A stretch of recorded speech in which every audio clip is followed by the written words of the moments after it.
Hello everybody and welcome back to Theme Park Source. First up, it's still Theme Park Club here, but I've just had a nice little rebrand just to go with like the new things that I'll be doing. So obviously I've got a trip to Turkey coming up, which I'm not sure what I'll be doing there. I know the hotel I'm staying at's got a water park and a mini theme park, which I will be looking at, but that's not the theme of today. Today's theme is my top 10 rides at Chessington. So of course, Chessington World of Adventures is a theme park located in the south of England. It's a very, very good theme park.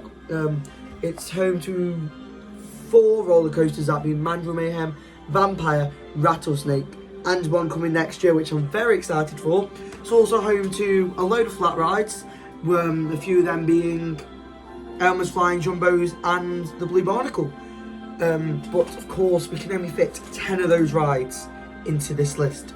So, kick-starting it off with number 10 is Tomb Blaster, which is one of the main dark rides in the park. Of course, there is only 2 dark rides in the park, that being the Gruffalo River Ride Adventure, which we will come to later, and Tomb Blaster.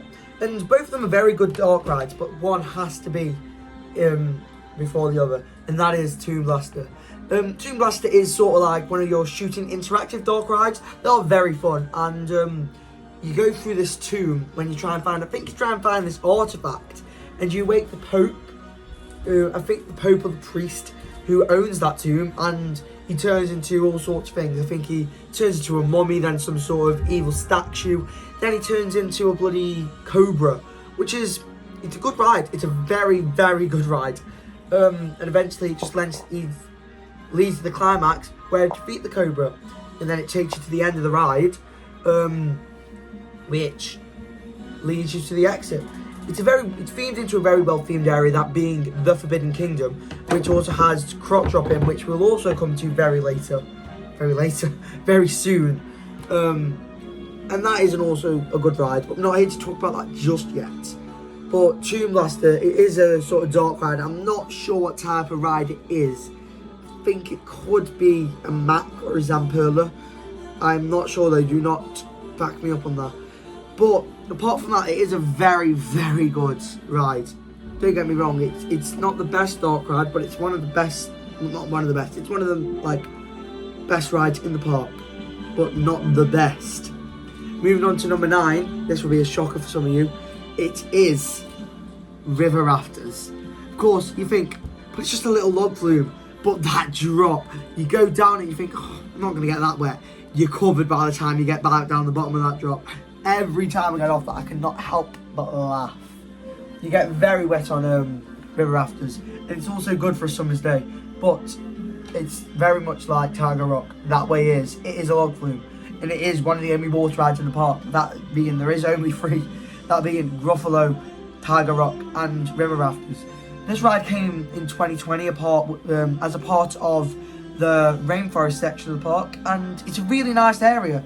It has treetop hoppers, the trucks, I think they're called Jungle Rangers, and then it has Rainforest Rangers, I think that's the name. Then it has River Rafters, which actually operated at Sea Life before it was at Chessington, which I find pretty cool. Moving on to number 8, we see the first coaster on this list, that being the one and only Mandrill Mayhem. I had it low just because I find it dead sickly. Every time I just can't go any more than once in a day without feeling sick, you get what I mean? Because I get it, it's a good ride, it's a very good ride, and World of Jumanji is a very good area, don't get me wrong. But I just feel like Mandrill Mayhem makes me sick. You go forward, which is good, then you go backwards, which makes me feel sick. I mean, the only time I go on it and don't feel sick is when I go on the backwards facing seat, which is wild, because you take that bit backwards first. I think that's what it is, because by the time you've done that, I feel like you're used to it, and then you go forward, so you don't feel as sick. But apart from that, Mandrill Mayhem is an okay ride, just not my favourite ride. There are better coasters in the park. Which comes to number 7. You may be thinking, oh, you can't have Rattlesnake higher, but yes I do! I love Rattlesnake to bits. It's a very, very good ride. I just love it in general. The rattleness, the roughness, the way you get yanked into the seat. Like when I went with my cousin a few weeks ago, we got yanked. Like I felt like we literally went like this. I felt like I was going to fly off the edge, but of course, you're not. It's perfectly safe. But I just love how it fits into the area of what is still left of Mexicana. Obviously, the rest will be Paw Patrol, but I don't think the Rattlesnake has long left, personally, because of that reason of it being Paw Patrol. But we'll just see what the future brings, which leads us on to number 7, which is Zufari. Zufari is a very, very nice ride. I think it's quite unique, because the only other type of ride of that I've been on is Kilimanjaro safaris in Animal Kingdom. There's that and Zufari, of course. Zufari is basically like that, just a lot less big. You get what I mean? Because Kilimanjaro safari is a good 20-minute ride. You see loads of animals, but with this, it's just you see about 7 animals, if that. And it's a very short ride as well. It's not in a very big plot at all. But the immersiveness actually works really well in that area, because obviously with it not being a big area, you think, oh, it's not very big. But when you're on it, you feel like you're in the middle of a safari. Obviously, because you look to the right and you see a hotel, look to the left and you see some of the animals. It's a very good blend, because from the hotel you can see all the Zufari animals, because there's a big massive field which you'll go on. And overall, Zufari is a very good addition, and it's quite old. 2014, it's 11 years old this year, but you won't think it because of how good it looks. Moving on to number 6, it brings us into a now defunct attraction in Chessington, which is the Monkey Swinger. You're thinking, oh, it's just a normal chair swing, it does nothing but do what the other stuff does. You could say, oh yeah, but Alton Towers have the exact same experience. That's where you're wrong. Monkey Swinger was a wave swinger style of attraction, but it had the fountains, which I just think made it so much better, because you had all the fountains getting squirted in your face, you were swinging round, you were getting soaked. I just think it was a very good attraction, and it opened all the way back in 2000 as Billy's Wizard, but I'm not sure it had the fountains on. I'm yet to know that. I may search that up later. But yeah, it's had 2 rethemes, and now unfortunately it has left the park, most likely going to be scrapped, which I am quite upset about. Number 5 takes us on to our next coaster onto the list, which is of course the one, the only, Dragon's Fury. I think Dragon's Fury is a very good attraction. I think it rates higher than Spinball Wizard or Alton Towers. But of course, Merlin sort of got a deal with Mac back in 2004 with Dragon's Fury and Spinball Wizard being opened in the same year.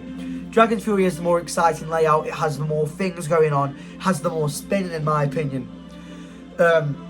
Because you go up and you go down into that horseshoe, but that's basically where Spinball Wizard ends, because you go up on Spinball Wizard, you go up like that, you go down into the spiral, you go up, you go down, and then you just whiz round a bit, and it's over in about 40 seconds. Dragon's Fury is a good 1.5-minute ride, and you get a great view of the Land of the Dragons, and I think it's called, don't know the name of the area, but it's where all I think it's Africa, where all the show is, but you get a really good view of that. Well, where the show used to be, sorry. But I think that is possibly my favourite part of Dragon's Fury, just going around the general area. Which brings us on to number 4, which is it's a tough one. Number 4, oh yeah, Croc Drop. Now, Croc Drop is more than just a drop tower, because drop towers, they go up, they go down.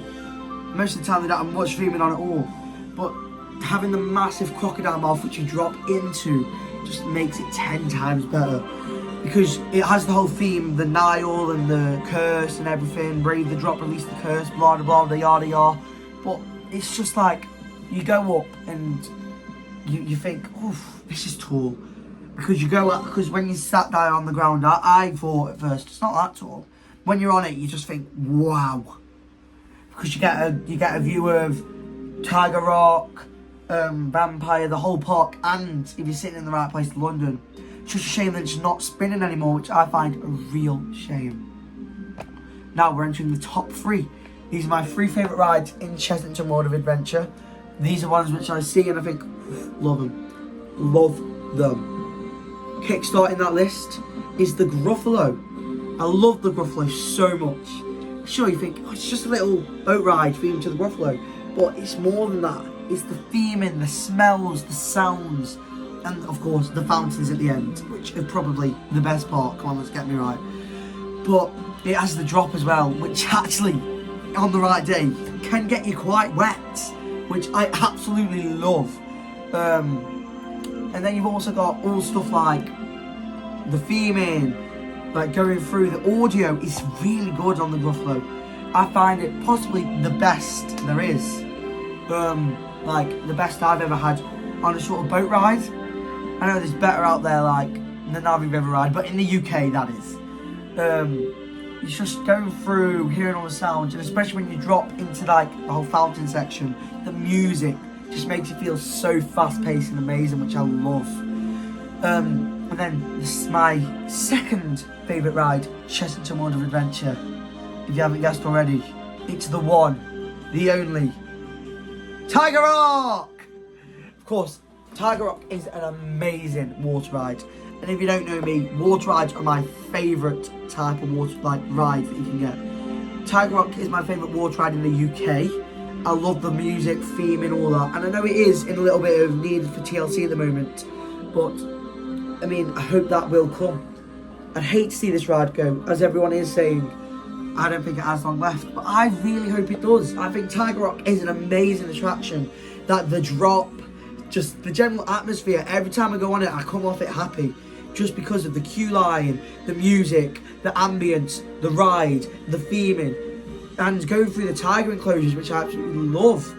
And then, I'm sure if you haven't guessed already, my number one favourite coaster in Chessington World of Adventures is the one, the only Vampire.